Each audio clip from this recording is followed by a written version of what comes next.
সম্পূর্ণ মির্জা বাড়ি আজ নতুন রূপে সেজেছে। আত্মীয় স্বজন সবার হই হুল্লোড়ে সম্পূর্ণ বাড়ি মেতে উঠেছে। খাবারের গন্ধে মো মো করছে চারিদিক। এত সব আয়োজনের কারণ আজকে বাড়ির মেজো ছেলের বিয়ে। বিশিষ্ট শিল্পপতি শফিকুল মির্জার একমাত্র সন্তান রায়হান মির্জার বিয়ে। বড় বড় নেতা থেকে শুরু করে আমন্ত্রণ পেয়েছে বিজনেস জগতের সবাই। কিন্তু এই খুশির আরেকটা বড় কারণ হলো দীর্ঘ 7 বছর পর দেশে ফিরছে মির্জা পরিবারের বড় পুত্র শরীফ মির্জার প্রথম পুত্র আহিয়ান মির্জা। বিশাল মির্জা বাড়ি একটা যৌথ পরিবার। শাহরিয়ার মির্জার 3 ছেলে 2 মেয়ে, বড় ছেলে শরীফ মির্জা, মেজো ছেলে শফিকুল মির্জা আর ছোট ছেলে এহসানুল মির্জা। শরীফ মির্জার স্ত্রী রেণুকা মির্জা, তাদের 2 সন্তান আহিয়ান আরুষ মির্জা আর শ্রাবণী মির্জা। শফিকুল মির্জার স্ত্রী সাথী মির্জা, তাদের একটাই ছেলে রায়হান মির্জা। এহসানুল মির্জার স্ত্রী নীলা, তাদের যমজ পুত্র রিহাব শিহাব। বংশের বড় পুত্র আহিয়ান মির্জা, তারপর রায়হান মির্জা, সে একজন বিশিষ্ট হার্ট সার্জন। তৃতীয় শ্রাবণী মির্জা, এবার অনার্স 3য় বর্ষে। সবার ছোট রিহাব শিহাব, যারা এবার ক্লাস 9-এ। চারিদিকে সবাই যখন বিয়ে নিয়ে উল্লাসে ব্যস্ত, তখন ঘরের এক কোনায় চুপটি করে মাদুরে বসে আছে রায়হান। হাতে তার লাল জামদানি, জামদানিটা তার বিয়ের। সেই মির্জা বাড়ির বড় পুত্রবধূ আহিয়ান মির্জার স্ত্রী। কিন্তু সে অধিকার তার নেই তার নামের পাশে মির্জা পরিবারের নাম জোড়া মানা। এ বিয়ে কারো সামনে নিয়ে আসা মানা। সে বাড়িতে তার রাজত্ব চলার কথা, সে কেবল এবারের আশ্রিতা। 7 বছর আগে এক ঋণ নিজের মাথা থেকে নামাতে তাকে এই বাড়ির পুত্রবধূ করে এনেছিলেন এই বাড়ির কর্তা শাহরিয়ার মির্জা। কেন চলে গেলে তোমরা আমাকে ছেড়ে? তোমাদের ছাড়া তোমাদের রাজকন্যাকে কেউ ভালোবাসে না। কেউ তোমার মতো করে আমাকে তুলে খাওয়ায় না আব্বু। তোমার মতো কেউ আমাকে ভয় পেলে বুকে আগলে রাখে না মা। তোমাদের মতো আমাকে কেউ ভালোবাসে না। হঠাৎ কারো আশার শব্দ পেয়ে দ্রুত নিজের চোখ মুছে সুখ। হাতের শাড়ি আবারও যত্ন সহকারে নিজের ছোট আলমারিতে তুলে রাখে। লুকিয়ে লাভ নেই ভাবি, আমি দেখে নিয়েছি। কথাটা শুনে ভয় পেয়ে যায় সুখ।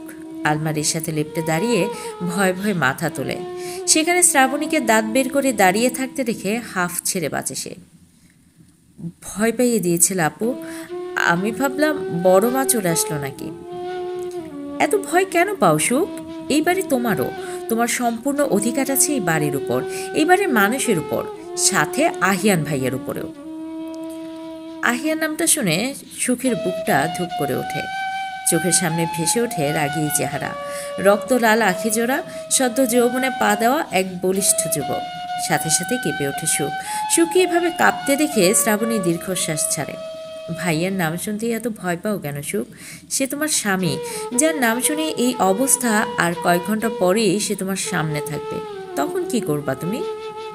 জানি না আপু, 7 বছর আগে তার সে ভয়ঙ্কর রাগ আমি এখনো ভুলতে পারি না। তার সে রক্তলাল চোখ এখনো আমার চোখের সামনে ভাসে, আর তার কঠিন স্বরের হুমকি মনে পড়লে গায়ে কাটা দেয়। শ্রাবণী মায়াভরা দৃষ্টিতে তাকায় সুখের দিকে। এখানে আসার পর থেকে এই মেয়েটার সাথে জুলুম হয়ে আসছে, যার প্রতিবাদ স্বয়ং এই বাড়ির কর্তাও করেনি। মির্জা বাড়ি আলিশান রুম রেখে তার জায়গা হয়েছে এই ছোট চিলে কোঠার ঘরে। বাহিরের পৃথিবীর কাছে তার পরিচয় দেওয়া বারণ। সুখ মির্জা হয়েও তার নাম সুখ রায়হান বলেই জানে সবাই। নিজেকে প্রস্তুত করো সুখ, সামনে অনেক বড় এক যুদ্ধ তোমাকে লড়তে হবে। নিজের সম্মান আদায়ের যুদ্ধ, নিজের প্রাপ্য অধিকার আদায়ের যুদ্ধ। সুখ হাসে। সে হাসির দিকে তাকিয়ে অবাক হয় শ্রাবণী। মেয়েটার হাসি অদ্ভুত রকমের সুন্দর, যেন আল্লাহ খুব যত্ন সহকারে এই হাসি বানিয়েছে। দুধে আলতা শরীর না হলেও হলদেটে বর্ণের সুখ, সরু নাক, টানা চোখ, যাকে কবিদের ভাষায় হরিণাকি বলে। বাঁকা দুইটা দাঁত বের করা, যাকে গজদাঁত বা গজদন্তিনী। সৌন্দর্যের কোনো কমতি নেই মেয়েটির মাঝে, কমতি আছে শুধু ভালোবাসার আর আপনজনের। শ্রাবণীর হুঁশ ফিরে সুখের কথায়। কার বিরুদ্ধে যুদ্ধ করবো আপু? যারা আমাকে ছাড় দিয়েছে, যারা আমাকে পড়ালেখা করাচ্ছে। যখন আমার নিজের পরিবার আমার খোঁজ নেয়নি, তখন এরা আমাকে নিজের বাড়িতে ঠাঁই দিয়েছে। তাদের ছেলে আমার কারণে এই দেশ ছাড়ার পরে একবারও ফিরে আসেনি, তবুও তারা আমাকে এই বাড়িতে রেখেছে। তাদের বিরুদ্ধে যুদ্ধ করব? আর রইল অধিকারের কথা। যেখানে ভালোবাসা নেই সেখানে অধিকার দিয়ে কি করবো আপু? জোর করে সংসার করা যায় না। শ্রাবণী অশ্রুসিক্ত নয়নে তাকায় মেয়েটির দিকে। এই মেয়েটাকে সে খুব ভালোবাসে, কেন সে জানে না, কিন্তু মেয়েটার জন্য তার মায়ার শেষ নেই। ভাইয়া আসলে এবার মা তোমাদের ডিভোর্স করিয়ে দেবে সুখ। আর এখন দাদা যেন বেঁচে নেই যে তোমাদের সম্পর্ক আগলে রাখবে। ডিভোর্স শব্দটা শুনেই কেমন একটা ব্যথা টের পেল সুখ। কিন্তু কেন এই ব্যথা? যার সাথে দুই দণ্ড বসে কথা বলেনি সে কখনো, যার সাথে সংসার পাতেনি সে, তার সাথে সব সম্পর্ক ছিন্ন হওয়ার কথায় কষ্ট কেন লাগছে তার? এটা তো হওয়ারই ছিল, তাই না? ভালোই হবে, নামমাত্র সম্পর্কের বোঝা বেয়ে চলার কোনো কারণ নেই। এবার না হয় দাফন কার্যটা শেষ করা হোক। শ্রাবণী হার মেনে সেখান থেকে চলে গেল। সে জানে সুখ নিজের হয়ে প্রতিবাদ করবে না, আর না নিজের অধিকার কখনো আদায় করতে চাইবে। আল্লাহ, মেয়েটার কপালে এবার একটু সুখ লিখে দাও, তার নামের মতো তার ভাগ্যটাতেও সুখ ফিরিয়ে দাও। ভাই আসলে কি হবে মেয়েটার, সেটা ভাবতেই ভয় লাগছে। শ্রাবণের যাওয়ার দিকে তাকিয়ে হাঁটু গেড়ে বসে পড়ল সুখ। বাহিরে হইচই শুরু হয়ে গেছে, আর একটু পরেই হয়তো বরপক্ষ বেরিয়ে পড়বে কনেপক্ষের বাড়ির উদ্দেশ্যে। সুখের চোখের সামনে ভেসে ওঠে তার বিয়ের দিন। এতটা স্বাভাবিক কিছু ছিল না, এতটা আয়োজন ধুমধাম কোনো কিছু ছিল না। সেদিন বাড়িতে মিলাদ ছিল, তার বাবা মায়ের মৃত্যুর 7 দিনের মিলাদ। সেদিন ঝড়ের মতো তার জীবনে এসেছিল আহিয়ান। বিনা কোনো বাক্য ব্যয়ে দুই চাচি তাকে পরিয়েছিল তার মায়ের বিয়ের লাল বেনারসি। বয়স তার কত ছিল তখন? 13 বছরের এক বালিকা, যে তখন নিজের আশ্রয় হারিয়ে মাত্র এতিম হয়েছিল, যার কুল কিনারায় ভরসার মতো কেউ ছিল না যে তার হাত শক্ত করে ধরবে। শুধু তাকে এইটুকু জানানো হয়েছিল, এই বিয়ে না করলে তাকে রাস্তায় বসা লাগবে। যে হুজুর সেদিন এসেছিল তার বাবা মায়ের মিলাদ পড়াতে, সে হুজুর তার বিয়ে পড়িয়ে চলে গেল, বেঁধে দিল এক অপরিচিত যুবকের সাথে। কবুল বলার পরপরই তাকে রেখে বেরিয়ে পড়ল তার আত্মীয় স্বজন, রেখে গেল সিংহের সামনে। সেদিন ভরসার হাত দিয়ে কেউ তার হাত না ধরলেও নিজের হিংস্রতা দেখাতে খুব শক্ত করেই একজন তার কবজি আঁকড়ে ধরেছিল। ঝাপসা চোখে সুখ শুধু দেখেছিল একজোড়া রক্ত লাল আঁখি, যেখানে স্পষ্ট সে দেখেছিল নিজের জন্য ঘৃণা। বাসরাতে স্বামী নাকি তার স্ত্রীকে উপহার দেয়। সুখের স্বামী তাকে কিছু তিক্ত বাণী দিয়েছিল, এই বিয়েটা তোমার জীবনের সবচেয়ে বড় ভুল হয়ে দাঁড়াবে, আর সে ভুল তোমাকে প্রতিনিয়ত আমি মনে করিয়ে দেব। আমার সামনে তোমার ছায়া পড়লেও সে ছায়াকেও আমি জ্বালিয়ে ভস্ম করে দেব, আর এটা আহিয়ান আবরার মির্জার ওয়াদা। সুখ চোখ মেলে তাকায়, তার সম্পূর্ণ শরীর ঘামে ভিজে গেছে। কি ভয়ঙ্কর, যার কল্পনাও সুখের এই অবস্থা করছে না জানি সে সামনে আসলে সত্যি সত্যি সুখকে জ্বালিয়ে দেয়। আচমকা করাঘাতে চমকে ওঠে সুখ। তাহলে কি আহিয়ান ফিরে এসেছে? এবার কি তাকে সত্যি সত্যি জ্বালিয়ে দেবে তার বাড়িতে থাকার অপরাধে? ঘুমের মাঝেই নিজের শরীরে কারো এলোমেলো স্পর্শ পেয়ে জেগে ওঠে সুখ। চোখ মেলতেই দেখতে পায় কেউ দ্রুত পায়ে দরজা খুলে বেরিয়ে যাচ্ছে। অন্ধকারের জন্য কে ছিল তা টের পায় না সুখ। মুহূর্তে যেন সম্পূর্ণ শরীর গুলিয়ে উঠল, আতঙ্ক ছড়িয়ে পড়ল সম্পূর্ণ মস্তিষ্ক জুড়ে। আজ বাড়িতে অনেক মানুষ, রায়হানের শ্বশুরবাড়ির কিছু লোকসহ মির্জা বাড়ির অনেক মানুষ রয়ে গেছে। কাজটা যে তাদের মধ্যে কারো বুঝতে সময় লাগলো না তার। সারা রাত আর নিজের চোখের পাতা বন্ধ করতে পারল না সুখ। সিদ্ধান্ত নিল কালকের মধ্যে বাড়ি থেকে চলে যাওয়ার। কিন্তু যাবেটা কই? রাস্তা তেমন হায়নার কি অভাব আছে? হঠাৎ সুখের চোখের পর্দায় ভেসে উঠল এক সুদর্শন চেহারা। 20 বছরের তাকড়া যুবক।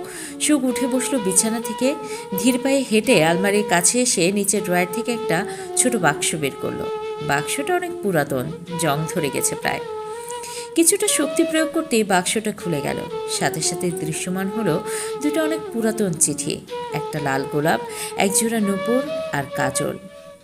শুকনো গোলাপটা যত্নে হাতে তুলে ঘ্রাণ নিল সুখ, যেন আজও তার ঘ্রাণ আগের মতোই আছে। কিন্তু আফসোস, মানুষটার মতো গোলাপটার সুঘ্রাণও যে হারিয়ে গেছে। কাপা কাপা হাতে চিঠি মেরে ধরতেই সুখের চোখ বেয়ে গড়িয়ে পড়ল এক ফোঁটা অশ্রুকণা। আজও তার আফসোস হয়, নিজেকে অপরাধী মনে হয়। কিন্তু সে যে নিরুপায় ছিল, তা কি বুঝবে এই চিঠি প্রেরক? সুখ পাখি, আমি খুব শীঘ্রই ফিরব, তোমার অপেক্ষা কি দীর্ঘ করব? তোমার অপেক্ষা দীর্ঘ করব না। সুখ পাখি, আমি খুব শীঘ্রই ফিরব, তোমার অপেক্ষা দীর্ঘ করব না। এই আমি আজ কথা দিলাম, তোমার হিমু ভাই আসবে তোমাকে নিজের করে নিতে, আগলে রাখতে। ততদিন তুমিও যে বড় হয়ে যাবে। ভালোবাসা বোঝার মতো বড়, আমাকে বোঝার মতো বড়। সেদিনের অপেক্ষা আমি করব সুখ পাখি। ফিরে এসে তোমাকে আমার করে নেব, ঢাকঢোল পিটিয়ে বধূ সাজিয়ে পালকিতে করে নিয়ে আসবো, কথা দিলাম। ততদিন অপেক্ষা করো সুখ পাখি। তোমার চোখে কাজল খুব মানায়, তাই এই কাজল প্রতিদিন পড়বে। এই কাজল হয়ে আমি তোমার চোখে থাকবো, কথা দিলাম।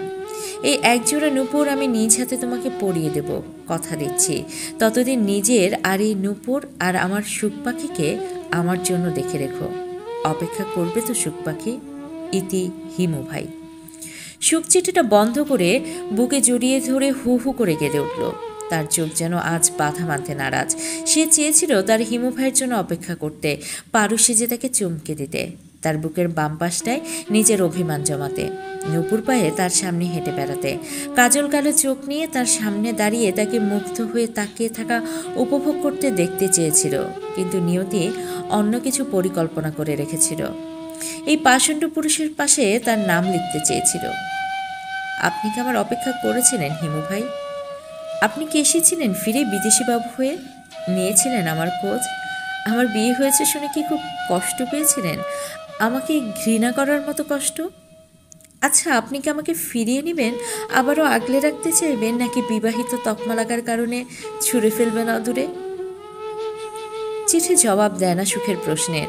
সুখ একইভাবে হেলান দিয়ে পার করে দেয় সম্পূর্ণ রাত্রি।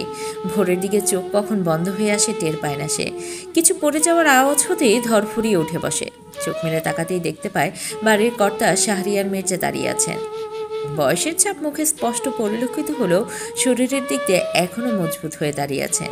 সম্পূর্ণ মির্জা পরিবারের হাল এই দুই কাঁধে। সবার মুখে শুনেছে সুখ আহিয়ান আবরার মির্জা নাকি তার দাদার মতোই শক্ত কঠোর ধরনের মানুষ, অন্যায় অবিচার নাকি সহ্য করতে পারে না। কিন্তু কি চমৎকারভাবে এই দুইটা মানুষ তার সাথে অন্যায় করেছে। শাহরিয়ার মির্জা নজর নত। এই 7 বছরে এই প্রথম সে শাহরিয়ার মির্জার নত মুখ দেখল সে। কিন্তু কেন? আলাদা এক অপরাধ বোধ তার মুখে ফুটে উঠেছে। দিদি ভাই, আসবো? জি দাদু, এটা আবার জিজ্ঞেস করতে হয়? কথাটা বলেই দ্রুত হাতে বক্সটা আবারও জায়গা মতো রেখে উঠে দাঁড়ায়। শাহরিয়ার মির্জা নিজের কুচকানো চামড়ার হাত সুখের মাথায় রাখে। আমাকে ক্ষমা করে দিস দিদি ভাই, আমি ভুল করেছি। এই ভুল অনেক আগেই শুধরে নেওয়া উচিত ছিল, কিন্তু আমি তা করিনি। আর যার ফল কালরা। সম্পূর্ণ কথা বলতে গিয়ে থেমে গেলেন তিনি। তার গলা ধরে আসছে। কাল যে পাপ হতে হতে বেঁচে গেছে, উনি আর চান না সে পাপ আবারও হোক। কিন্তু সেটা যে তিনি সুখকে বলতে পারবে না, এতে যে মির্জা পরিবারের সম্মান জুড়ে আছে। তোর খুব ইচ্ছা ছিল না বিদেশে পড়াশোনা করার? সুখ নির্বোধের মতো মাথা দোলালো। শাহরিয়ার মির্জা হাসলেন। পাঞ্জাবির পকেট থেকে একটা খাম বের করে ধরিয়ে দিলেন সুখের হাতে। এইখানে তোর বাহিরে যাওয়ার সমস্ত ব্যবহার করে দেওয়া হয়েছে, সমস্ত ব্যবস্থা করে দেওয়া হয়েছে। কোথায় থাকবি, পড়বি, সব ডিটেলস এখানে আছে। আজ রাত 8টার দিকে তোর ফ্লাইট, বিকাল হতে হতে বেরিয়ে যাবি। হঠাৎ এইসব কেন দাদু? আর ওনার আসার কথা ছিল ডিভোর্স দিতে, উনি কি চলে এসেছেন? না, সে আসবে না। তোকে যা বললাম তুই তাই করবি। আমার সিদ্ধান্তের উপর প্রশ্ন করার বয়স তোর হয়নি। আমি তোর বাবাকে কথা দিয়েছিলাম তোকে দেখে রাখবো, যতদিন না তুই নিজের দেখাশোনা করার মতো যোগ্য হয়ে না যাস। তাই তুই আমার কথা শুনতে বাধ্য। সুখ মাথা নিচু করে নেয়। এছাড়া তার কাছে যে আর কোনো রাস্তা নেই। দাদু বেরিয়ে গেল। সুখ আরও কিছুক্ষণ সেখানে দাঁড়িয়ে রইল চুপটি করে। তার জীবন কোথায় থেকে কোথায় যাচ্ছে সে নিজেও বুঝছে না। শাহরিয়ার মির্জা নিচে নামতেই দেখতে পান নিজের বড় নাতনিকে। তার বুঝতে বাকি নেই শ্রাবণী সব শুনেছে। এইসব কেন করলে দাদা ভাই? তুমি এতটা বড় হওনি শ্রাবণী দিদি ভাই যে আমাকে প্রশ্ন করবে। বড় তো তুমি দাদা ভাই, তাই কিছু করার আগে একটিবার ভাবো না যেমনটা ভাবনি 7 বছর আগে। একবার এই মেয়েটার জীবন নষ্ট করেছো নিজের বেপরোয়া নাতির সাথে তার বিয়ে দিয়ে। আবার কেন ওই মেয়েকে ওর কাছে পাঠাতে চাইছো? আমি যা করছি তার ভালোর জন্য করছি দিদি ভাই। এখানে থাকার চেয়ে তার কাছে সে ভালো থাকবে। শ্রাবণী তাচ্ছিল্য করে হাসল। যে একটা বাচ্চা মেয়েকে মারতে চেয়েছিল তার কাছে ওই মেয়েটা ভালো থাকবে? ওই মেয়েটা জমের মতো ভয় পায় তোমার নাতিকে। যাকে দেখেনি থাকেনি তার কথা ভাবতেই শিউরে ওঠে ভয়ে। তাহলে ভাবো কাছে গেলে কি হবে? দূরত্ব সম্পর্কে ফাটল বাড়ায়, এর থেকে বেশি কিছু করে না। তারা আলাদা হতে চায় তো হোক, কিন্তু অন্তত একে অপরকে জানুক, চিনুক। তারপর ডিভোর্স শব্দটা ছোট দিদি ভাই, কিন্তু এই একটা জিনিস আল্লাহর আরশকে কাঁপিয়ে তোলে। বুঝতে পারছো এটা কতটা ভয়ঙ্কর? কথাটা বলেই শাহরিয়ার মির্জা চলে যেতে নেড়ে শ্রাবণী আবারও বাধা দেয়। তাহলে এত বছরে কেন পাঠাওনি দাদা ভাই? আজকেই কেন? এক রাতের মধ্যে কেন এত বড় সিদ্ধান্ত?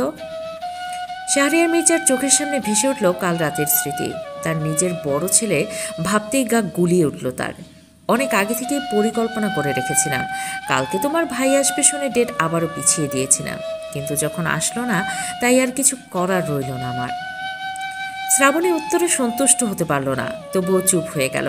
তার দাদা জানে সিদ্ধান্ত বদলানোর ক্ষমতা কারো নেই, স্বয়ং আহিয়ান আবরার মির্জারও না। কই তুই ভাই, এতটা পাষণ্ড তো তুই না, তাহলে কিভাবে পারছিস একটা পুতুলের মতো মেয়ের সব সুখ কেড়ে নিয়ে বিদেশের মাটিতে থাকতে? রাত 2টা, লন্ডনের ব্যস্ত শহর এই সময় একদম নিরিবিলি থাকে, কিন্তু আজকে সেই নিরিবিলি রাস্তা ভরে গেছে মানুষের ভিড়ে। তাদের মাঝখানে দাঁড়িয়ে আছে 7টা স্পোর্টস কার। নামি দামি এই গাড়িগুলো দিয়ে কিছু মুহূর্ত আগেই করা হয়েছে লন্ডনের তেরাবেকা রাস্তায় ভয়ঙ্কর এক রেস।